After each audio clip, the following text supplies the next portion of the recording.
আর ছুটি ঘোষণা করা হয়েছে, ছুটি হচ্ছে আপনারা জানেন যে আগে থেকে ডিক্লেয়ার ছিল ছুটি 5 থেকে 10 তারিখ পর্যন্ত, 5ই জুন থেকে 10ই জুন পর্যন্ত ছিল হচ্ছে ঈদুল আজহার ছুটি। কিন্তু দেখা যাচ্ছে যে ওয়েডনেসডে এন্ড থার্সডে, যেটা জুন 11 এবং 12, অনেক ক্ষেত্রেই সেইটাকে ছুটি ঘোষণা করে 17ই মে এবং 24শে মে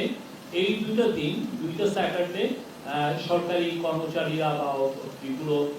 আধা সরকারি বা অটোনোমাস এখানে যারা কর্মচারী আছেন তারা এই দুই দিন কাজ করবেন, বিনিময়ে